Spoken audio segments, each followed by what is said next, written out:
In a tumultuous time, Dr. Martin Luther King Jr. led a series of nonviolent protests that fought for equity for everyone in his time and many following decades, known as the Civil Rights Movement. Dr. King's message of change through peaceful means added to the Civil Rights Movement's numbers and gave it moral strength. His legacy is embodied in two simple words: equality and nonviolence. African Americans have continuously been the protectors of our democracy. They have been and will always be essential to the idea of American freedom, as no one cherishes freedom more than those who have not had it. And to this day, African Americans, more than any other group, embrace the democratic ideals of a common good. They have developed cultures that are ingeniously constructive, necessarily resilient, and filled with power. But this is not a power exerted over others. It is a transformative power for the benefit of all humanity. At heart of the power of constructive resilience is the human spirit. Until the day he died, Dr. King never allowed fear to triumph. He unified people together under a common goal, and we shall never forget his contributions.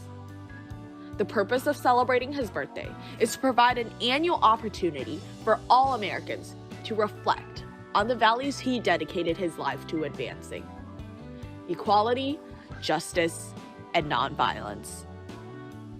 As Dr. King believed, there is still work left to be done in order to guarantee equity and human rights for all Americans. To understand the present, let's take a look at an example from 1870, when the 15th Amendment was ratified. Black men were granted the right to vote in the Constitution.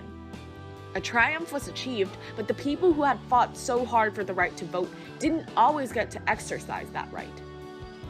Black men who wanted to vote faced intimidation, threats, and lynching at the hands of white supremacist groups and state and local governments. Governments enacted prohibitive poll taxes that were unaffordable for many African Americans who had just been freed from slavery with no property to their name. They instituted black codes, laws that varied from state to state but all had the same goal: suppressing the constitutional and human rights of African Americans. The legacy of racially motivated voter suppression following the 15th Amendment continues to this day. In most states, people are barred from voting after a felony conviction, a law which purposefully targets Black and Indigenous people of color. In 2016, this left 1 in 13 Black adults in the U.S. unable to vote because of a felony conviction. The systematic suppression of people's constitutional rights didn't go away after the 15th Amendment was passed, because restricting people from exercising their right to vote wasn't an isolated incident. It was a symptom of the structural racism and violence pervasive throughout the U.S. Our country hasn't fully escaped the erroneous idea embedded within American hearts and minds, inside the very soul of our democracy, that superiority is related to skin color. The 15th Amendment treated a symptom of white supremacy and anti-Black racism, not the sickness itself. That sickness, the structures of power and greed that systematically suppress the rights of BIPOC people, still exists. This is why we need to seize our destiny. This is the second civil rights movement, the only cure for the sickness of racism that has plagued our country since its founding, and it can't exist without you. In order to truly prepare ourselves for and engage with the struggles of the present and the future, we must first understand and honor those who came before us. With the knowledge of prior movements, we can learn from their strategies, failures, and successes. We are standing on the shoulders of giants. While today, Dr. Martin Luther King is at the forefront of our minds, we must not forget the contributions of countless others, many nameless in history textbooks, whose sacrifices and accomplishments leave a legacy that cannot be ignored. We must not forget the women of the movement. Women like Ella Baker, Fannie Lou Hamer, and Claudette Colvin, who were vital but yet often overlooked. The heroes of the civil rights movement came from all walks of life and took different routes towards effecting change. but it was only through their combined efforts that they were able to accomplish all they did. In July of last year, civil rights icons C.T. Vivian and John Lewis passed away. Today, we will be commemorating not only Dr. King, but also highlighting these men, as well as the freedom riders, a movement to which both belonged. Through reflecting upon their legacy, we will strive to better understand not just the past, but also the future to come, seizing our destiny and continuing their legacy. Welcome to the 2021 Martin Luther King Remembrance Assembly. Our theme this year is Seizing Our Destiny, Continuing Their Legacy. Dr. King led the first civil rights movement. We are in the midst of the second civil rights movement, right as I speak to you today. Looking back, Dr. King said we must use time creatively in the knowledge that the time is always ripe to do right. Even in this pandemic, I look back to May and the George Floyd protests and know that Americans are still standing for justice and equality.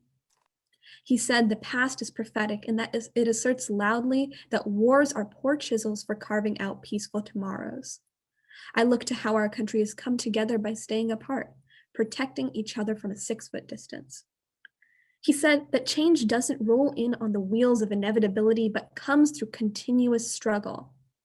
Looking forward, we see a vaccine being distributed to the country, and with it millions of American lives saved.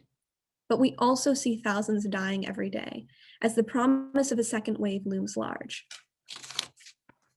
We see climate change, smoke fogging up our summers, and we see scientists innovating every day towards a greener future. We see Black Americans being murdered in the streets every day. And we see communities led by BIPOC organizers working for our collective liberation, building a more just society and democracy for all. We see pain, and we see progress. I've heard this line often this year: we are living in historic times. It's true, yes, but I wonder if it hides a greater point. The pandemic, the smoke, the protests, the police brutality, all of it has been built over years. This year unveiled flaws in systems, injustices that we've overlooked, the problems that we've turned a blind eye to. What are we going to do to prevent the next pandemic, the next Breonna Taylor, the next wildfire? We have survived as a school, as a state, as a nation throughout this traumatic, exhausting, historic year. Looking forward, we will do more than survive. We will continue the legacy of those that came before us, honoring their sacrifice by dedicating ourselves to the work of today. And though we will look back and learn, we will also seize our own collective destinies. In the words of Dr. King, if you can't fly, then run. If you can't run, then walk. If you can't walk, then crawl. But whatever you do, keep moving forward. Thank you.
Thank you. Bye.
This year, we honor the 60th anniversary of a diverse group of freedom fighters who sacrificed everything to ensure the basic right of all Americans to integrate transportation.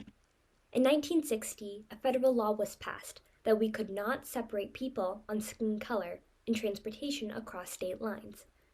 But in the Jim Crow South, that law was not being followed, and local police and state officials would beat, harm, and imprison Americans for following the law. Trained in the nonviolence of Gandhi and Dr. King, the fierce freedom riders refused to strike back when vicious mobs assaulted them. The promise of spilt blood did not daunt them. Many groups forged strong alliances with local police, letting them commit attacks without any repercussions. City officials and police officers even joined in on their beatings, leaving the riders without any protection. This is precisely the point the riders are trying to make. The law was not being enforced. A famous incident inciting hundreds to join in on challenging the racial status quo was a Kkk attack in Alabama. A white mob of approximately 200 circled their bus, then launched a bomb, cheering as it erupted in a fiery explosion with the riders still trapped inside. The Freedom Riders sought out medical help, but were kicked out of the hospital as they were receiving threats by the Kkk for assisting them. Their second bus en route to Birmingham encountered iron pipes and bicycle chains, and while the safety commissioner admitted he knew the riders were arriving and violence awaited them, he did not post police protection, as it was Mother's Day. History keeps repeating itself. Taken to a maximum security prison, hundreds of riders stayed in muggy, virus-filled cells, refusing to go on bail to attract awareness for being arrested for following the federal law. The riders had gained national attention and achieved victory for their sacrifices. The Freedom Riders knew that taking a stand meant they were going to be thrown into the midst of hatred and violence, yet never faltered, and their efforts caused the federal government to outlaw segregation in public areas and finally enforce stricter laws.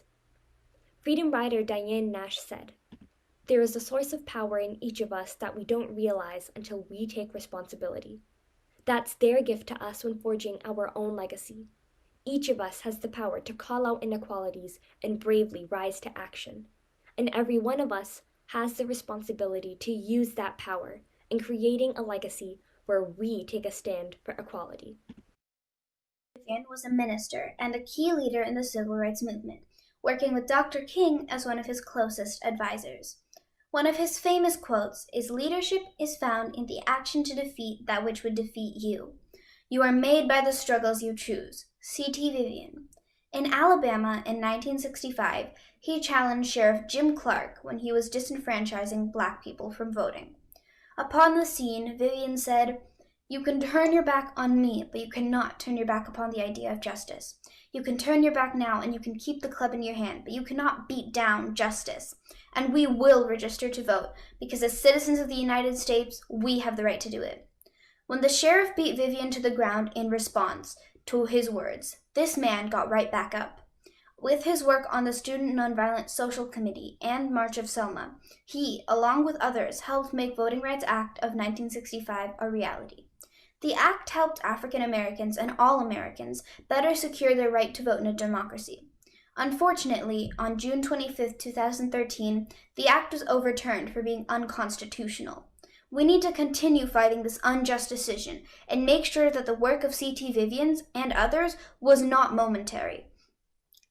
C.T. Vivian did not stop. In 1966, Vivian organized a program called Vision that helped 700 students attend colleges with scholarships. Later known as Upward Bound, it is his legacy that still exists today. President Barack Obama presented C.T. Vivian with the Presidential Medal of Freedom, saying, "The Baptist minister C.T. Vivian was one of Dr. Martin Luther King Jr.'s closest advisors. Martin taught us," he says, "that it's in the action that we find out who we really are. And time and again, Reverend Vivian was one of the first to be in action." C.T. Vivian dedicated his entire life to fighting for equal rights. His vision was an equal world where racism was impossible. Now we have to continue that and make it a reality, not keep it as a dream. We must seize our destiny, fight for justice and equality, and leave our legacy for future generations. John Lewis joined the civil rights movement after hearing Rosa Parks and Dr. King speak on the radio.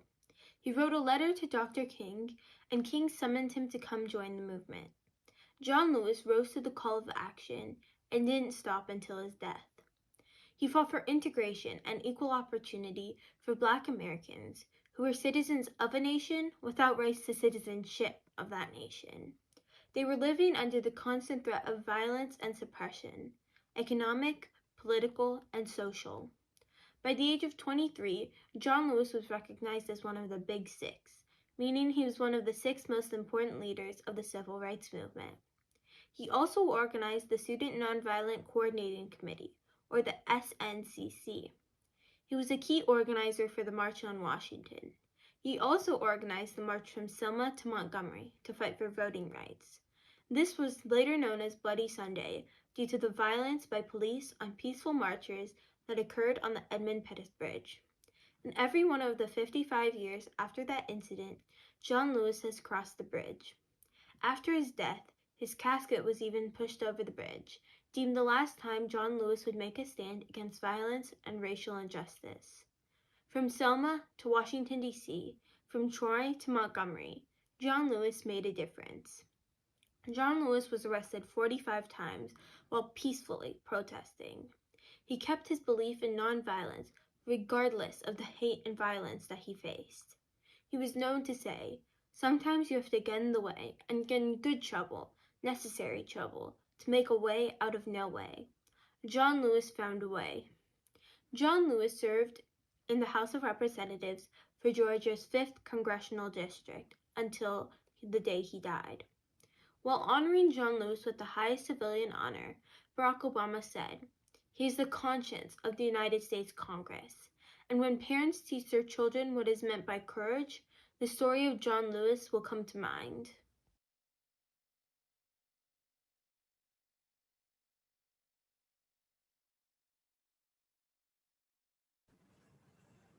Today, we stand on the shoulders of generations of people who have fought for a more perfect union. This afternoon, I have the pleasure of introducing one of these dedicated leaders, Mrs. Michelle Storms. Mrs. Storms has been a fierce advocate for true justice and civil rights. She has worked with several civil rights organizations and combated racial injustice across Washington state. Today, as we grapple with injustice within police departments and police violence, her work as Deputy Director of the American Civil Liberties Union's Washington State Chapter, where she led efforts to reform police departments across Washington, has proven to be essential within our community. Currently, she is the Executive Director of the ACLU of Washington and at the helm of the ACLU's mission to defend civil liberties and provide equal access to justice for all. At a time when inspiring and focused leadership has become vital to American democracy, she has passionately championed civil rights and staunchly defended against injustice. Please join me in giving a warm welcome to Mrs. Michelle Storms.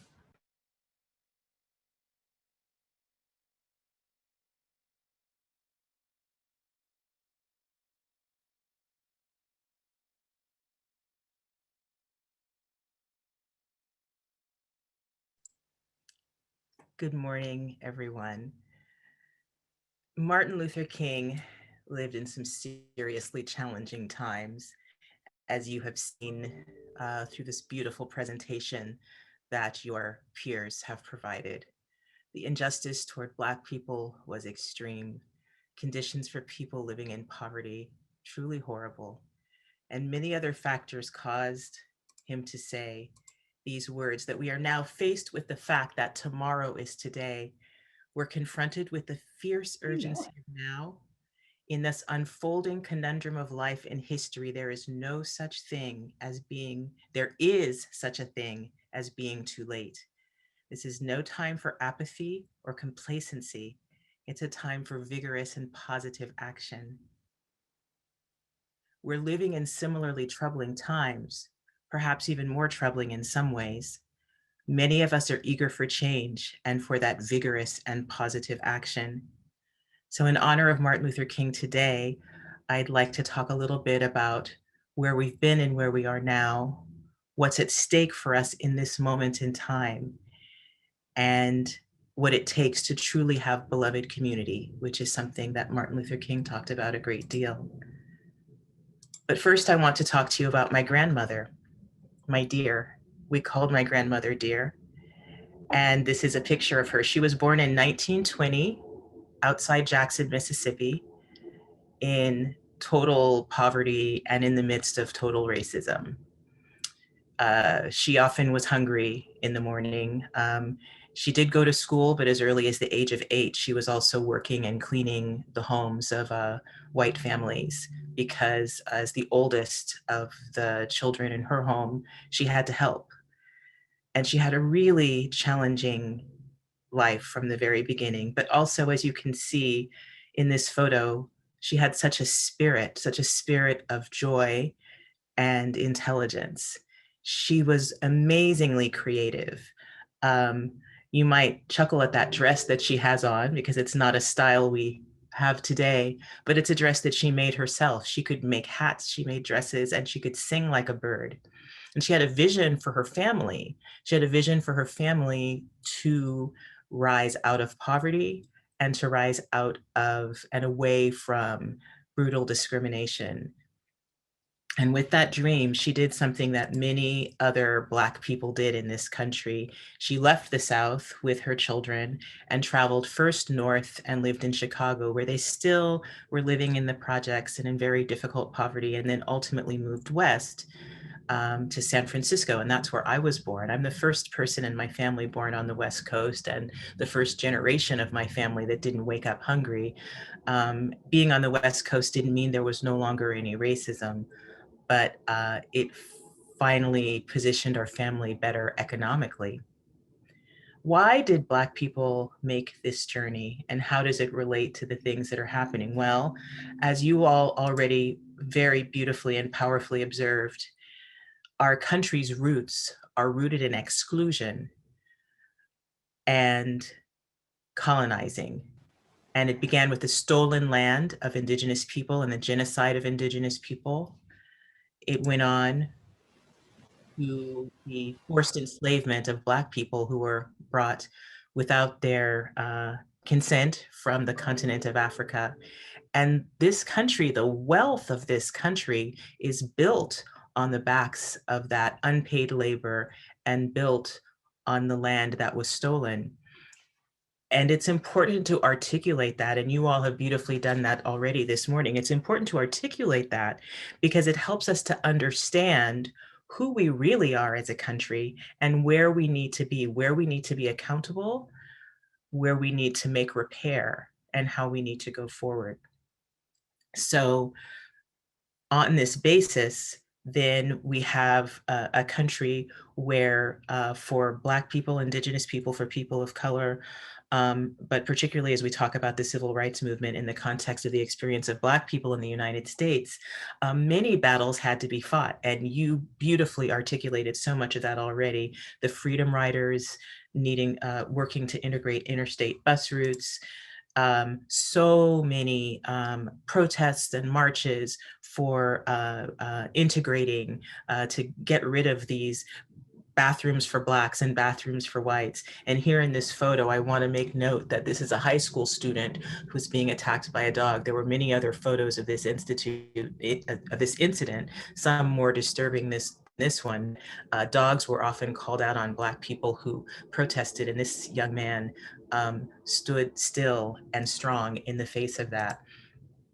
John Lewis, who you talked so much about, here he is being arrested after a lunch counter sit-in. And what's so interesting to me about this photo is here we have the white people kind of looking on like it's entertainment. And there was a lot of that happened, the ingrained racism, the ingrained sense of superiority that Blacks really just didn't have a right to good things, was deeply ingrained in the public consciousness. But as you noted, progress was made, the Civil Rights Act was signed, and there it is, and Martin Luther King gets to look on, lone, one of the few Black fellows here in the room. And so that was a sense of some progress, but so much more. So because of them, here's my kindergarten picture from being the only Black child in my kindergarten class in San Francisco, but there I was, I overcame, and I graduated from high school, and then I graduated from law school. And because of them and their struggle, I've been able to do that which I've done. And I'm going to say more about my work in a moment. But before I get there, I want to ask you a couple of questions. And someone's going to handle this for us, but I am wondering, I shared with you my story, some of my history. And so the question I have is, do you know the stories of your parents or your grandparents, your guardians? And if you don't, will you try to find out? I wonder if you see a connection between your own story and the history of this country. And I also wonder if you think that knowing that, the history of your family, connecting it to what you've seen in the world helps you to better understand your own life. So it looks like many of you know your stories. So far, anyway, the numbers are still coming in. Looks like many of you know your stories, which is beautiful. It's taken me a long time to understand how my grandmother's struggles and sacrifices helped me to really be positioned to where I am now, and to really see how it all fits together. So I'm delighted to see that you all similarly understand some of these stories in your history and some of the ways it connects together. I know the poll is still in progress, but I'm going to actually go on and begin to talk a little bit about the times we are in and what's at stake. So if you could take down the poll progress for now, we can always bring it back. Thank you. So the times we're in are really challenging. We are dealing with the coronavirus, which has hit communities of color particularly hard. We are dealing with, can we take the poll down? Thanks. Okay, I got it. We're dealing with a time of intense political division in our country, worse than perhaps it's ever been.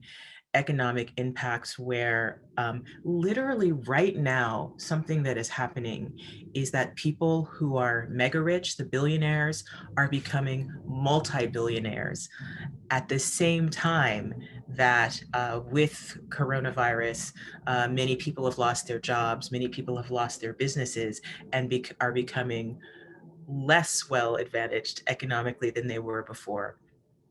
We're also, as has been referenced, dealing with a moment when it seems like as a society, we're grappling harder than ever, or more directly than ever, with police violence against Black people, state violence against Black people. And it's so profound when you look at it against the backdrop of some of the slides that you students shared earlier, like with the integrating of the bus routes and the police being active participants in the subjugation of the people who were fighting for freedom.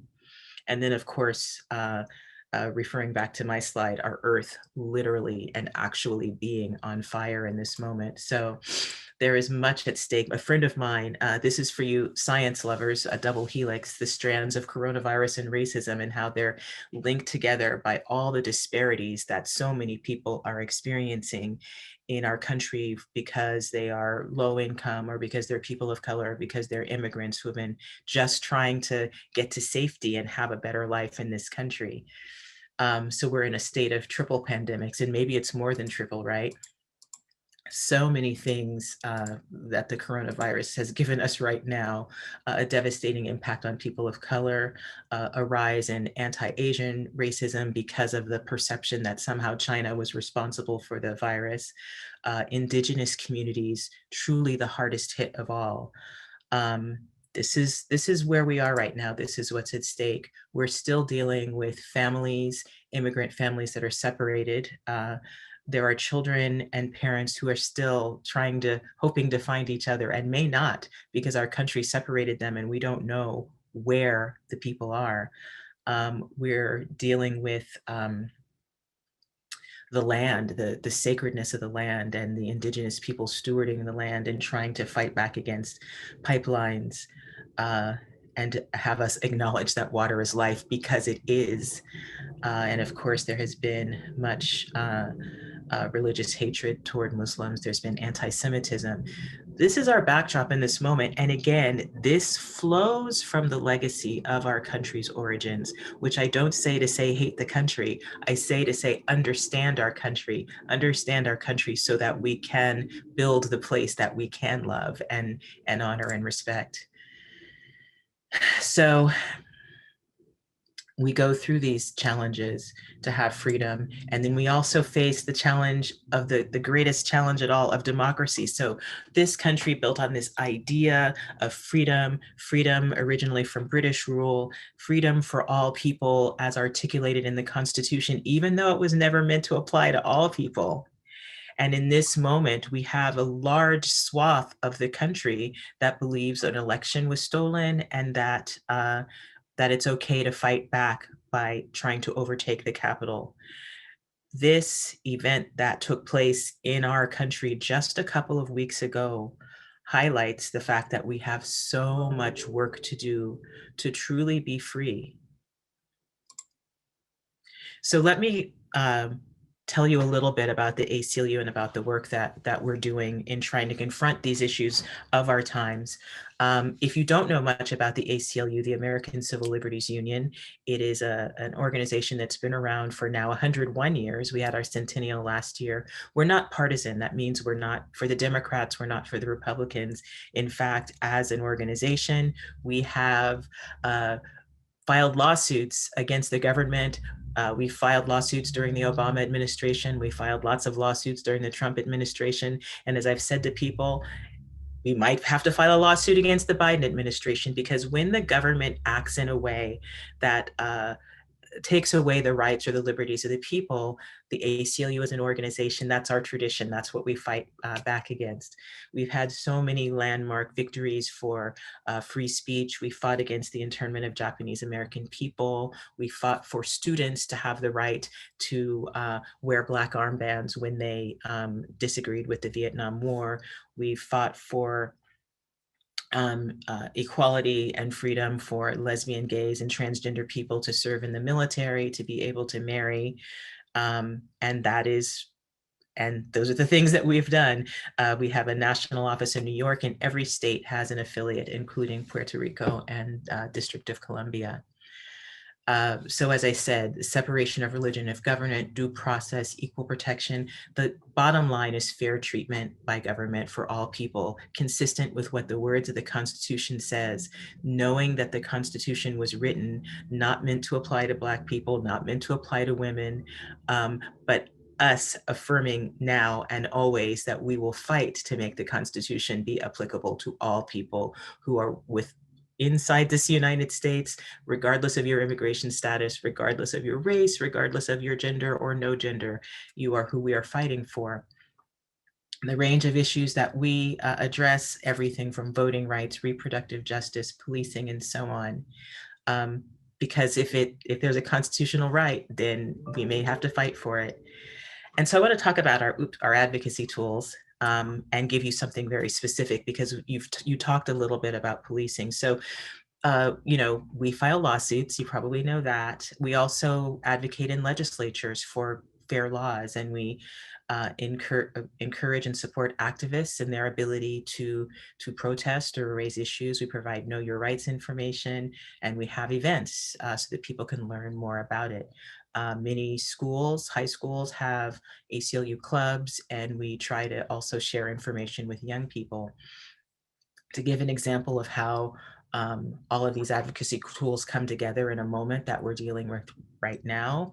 For example, against the backdrop of the George Floyd and Breonna Taylor and protests this summer, there were incidents in Seattle where the police used excessive force on protesters who were within their right to protest under the First Amendment. And we do have a lawsuit that you might know of on behalf of Seattle King County Black Lives Matter and several different individuals who were tear gassed and had rubber bullets shot in them and were brutalized when all they wanted to do was say that police brutality is wrong.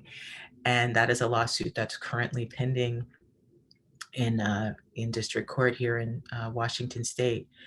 Another example of a way we use our advocacy tools is policy advocacy. And under coronavirus, one of the things that has happened that you might have thought about is that, all of us want to be safe, but people who are incarcerated don't have a way to do physical distancing. And hand sanitizer is actually contraband in prisons because it has alcohol content. And so we have done advocacy to have people be released who don't need to continue to be incarcerated. And we've had some success with that in jails across the state, less success with prisons. We've encouraged people's rights to protest and have been out in the street providing Know Your Rights materials, and we've shared about it at our events. So those are the ways that we do our work. Those are the ways that we try to respond to the times that we are in and the things that are at stake, because we all need to be active and continuing to fight for our rights. As I said, the times might be even more troubling now because we've made these gains and had these progress laws passed, and yet still we see the same problems. We still see government overreach into our lives. We still see Black people, Indigenous people, people of color, not treated with equity and with justice by our systems. At the end of the day, I would say that the work of the ACLU is to uphold democracy.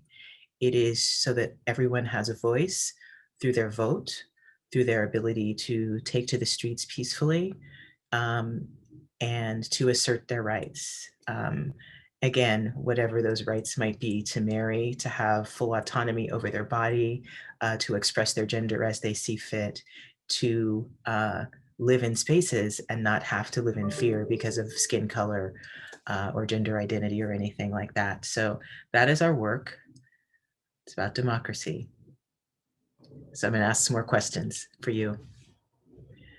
And I'm wondering first, when you think about the current events and the things that are at stake in this moment, COVID-19, Black Lives Matter, voting rights, what are the emotions that you feel? And I have a bunch of options here. Maybe there's an emotion that you're feeling that isn't represented here, but you can just pick from these.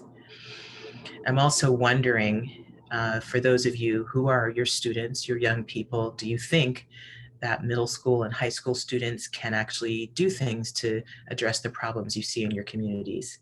I know what my answer is. Oops. And those are the two questions for right now.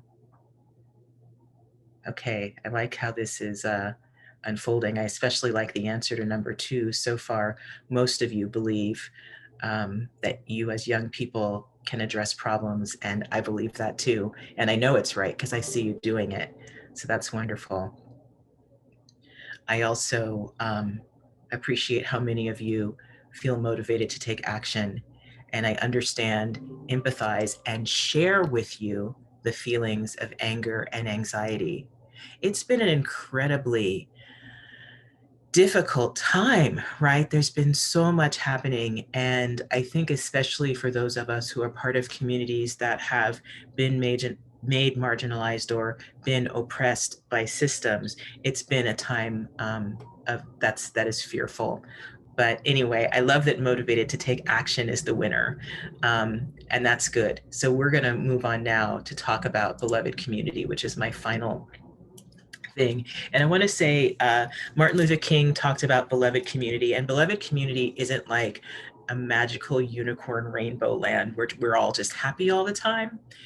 But it is a magical land because it's this idea that we can be in disagreement and still care about each other and be compassionate toward each other.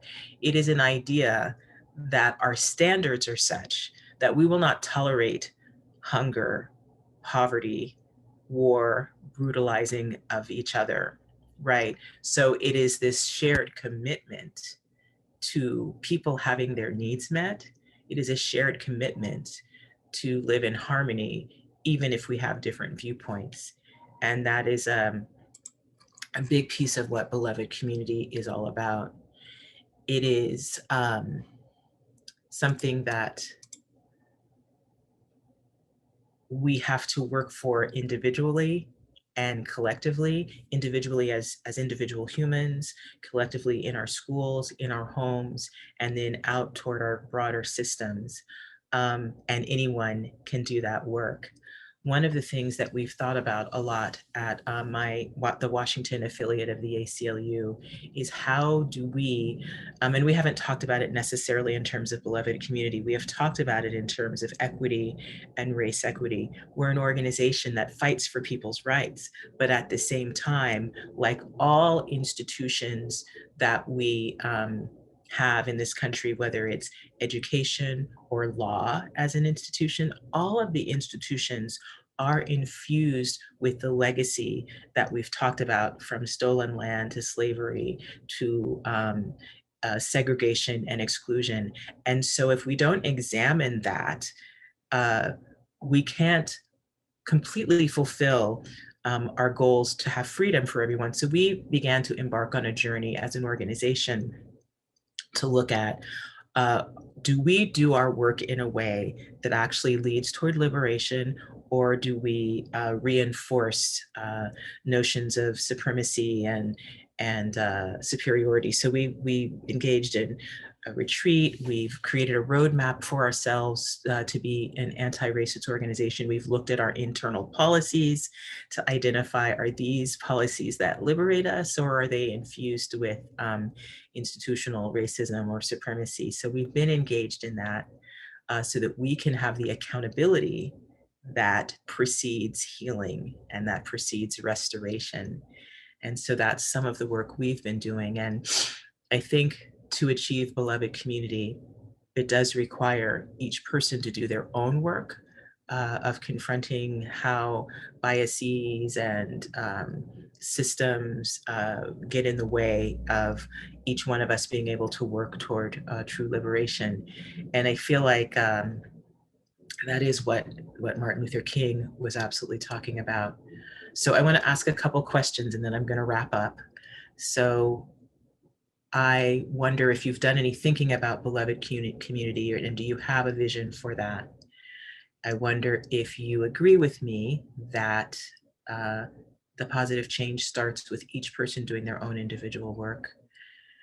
And then I'm inviting you to query whether you will spend any time alone or with your friends and family thinking about what it might take to build beloved community, what it would take to get us past these times of strife and into a time where there is freedom for everyone and sufficiency for all. Again, I like your answers. I feel like you all are a really powerful community of young people thinking about how you can make the world better for yourselves, for your peers, for others.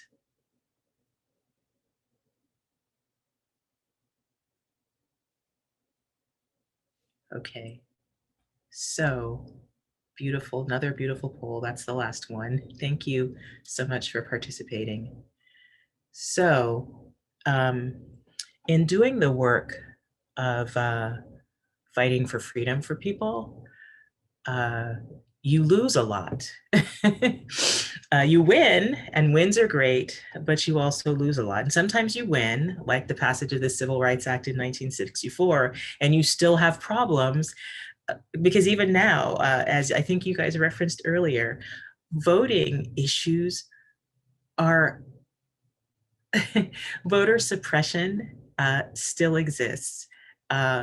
Racially motivated voter suppression still exists. So victories were won with the Voting Rights Act and the Civil Rights Act, and we still have to keep fighting. We still have to keep doing the work. So people often ask me, don't you get discouraged? Don't you get tired? And of course, sometimes I'm a human, you're human. Sometimes you get tired and sometimes you get discouraged, but I want to share with you something as I wrap up that gives me inspiration always. And when I shared some photos earlier, I didn't talk about the Montgomery Bus Boycott, but I want to talk about it for a moment now, because what happened was the buses were segregated and the people decided to fight back, and it was a planned exercise, but they decided to boycott and they would not ride the buses.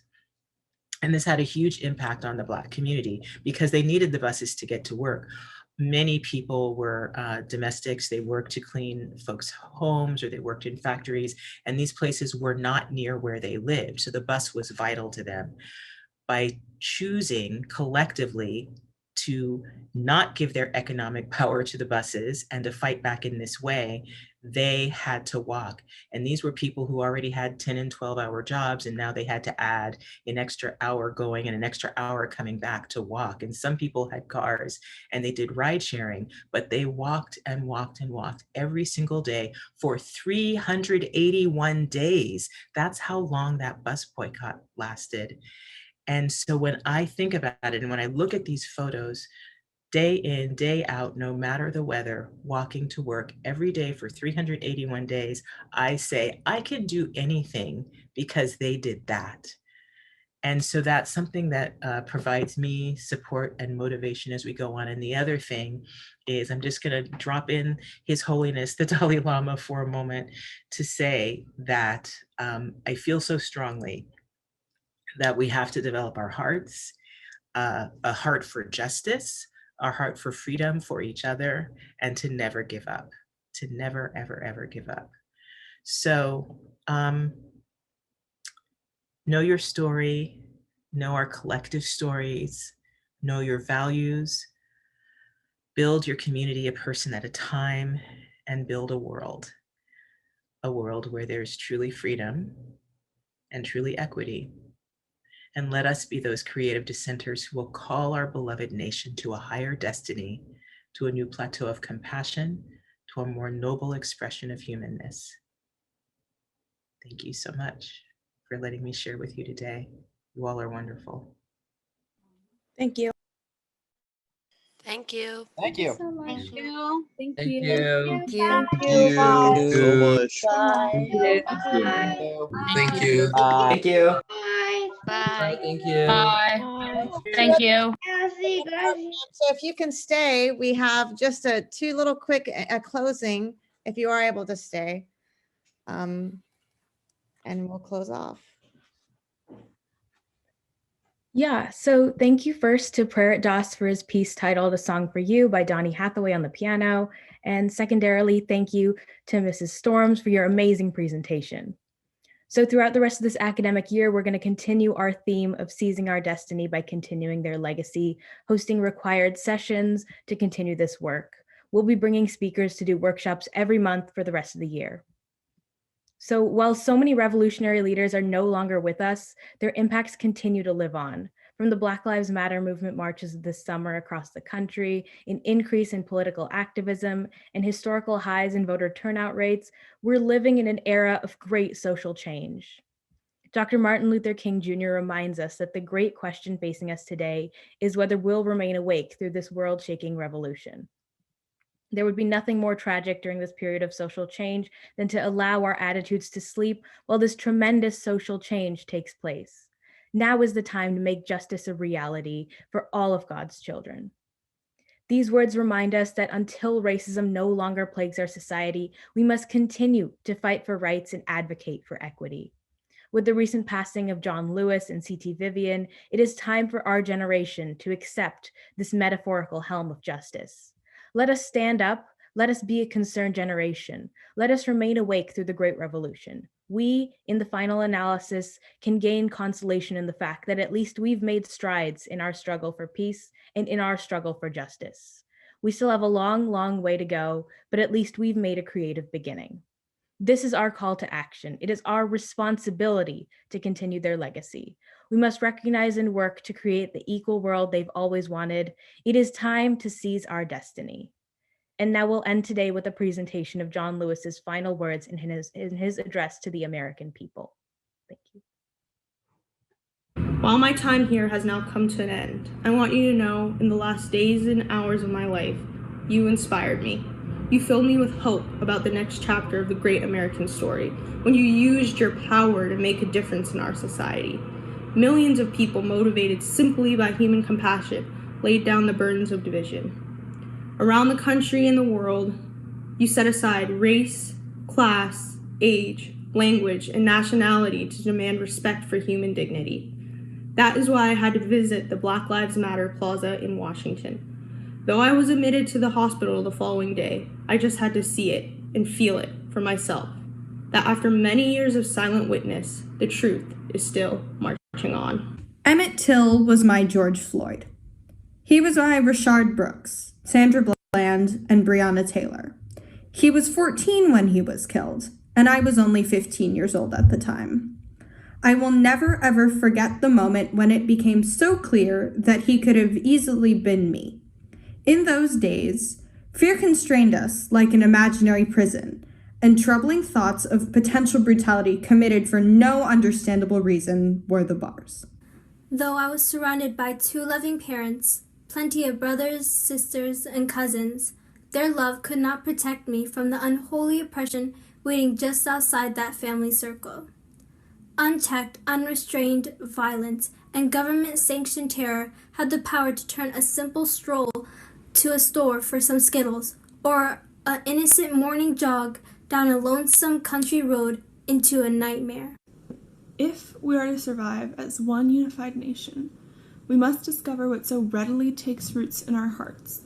They could rob Mother Emanuel Church in South Carolina of her brightest and best, shoot unwitting concert goers in Las Vegas, and choke to death the hopes and dreams of a gifted violinist like Elijah McClain. Then I heard the voice of Dr. Martin Luther King Jr. on an old radio. He was talking about the philosophy and discipline of nonviolence. He said, we are all complicit when we tolerate injustice. He said, it is not enough to say it will get better by and by. He said, each of us has a moral obligation to stand up, and speak out. When you see something that is not right, you must say something. You must do something. Democracy is not a state. It is an act. And each generation must do its part to help build what we call the beloved community, a nation and world society at peace with itself. Ordinary people with extraordinary vision can redeem the soul of America by getting what I call good trouble, necessary trouble. Voting and participating in the democratic process are key. The vote is the most powerful nonviolent change agent you have in a democratic society. You must use it because it is not guaranteed. You can lose it. You must also study and learn the lessons of history because humanity has been involved in this soul-wrenching existential struggle for a very long time. People on every continent have stood in your shoes. Through decades and centuries before you, the truth does not change. And that is why the answers worked out long ago can help you find solutions to the challenges of our time. Continue to build union between movements stretching across the globe because we must put away our willingness to profit from the exploitation of others.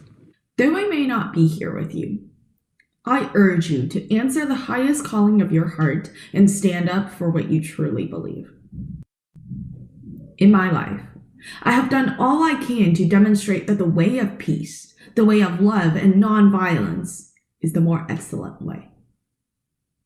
Now, it is your turn to let freedom ring. When historians pick up their pens to write the story of the 21st century, let them say that it was your generation who laid down the heavy burdens of hate at last, and that peace finally triumphed over violence, aggression, and war. So I say to you, walk with the wind, brothers and sisters, and let the spirit of peace and the power of everlasting love be your guide.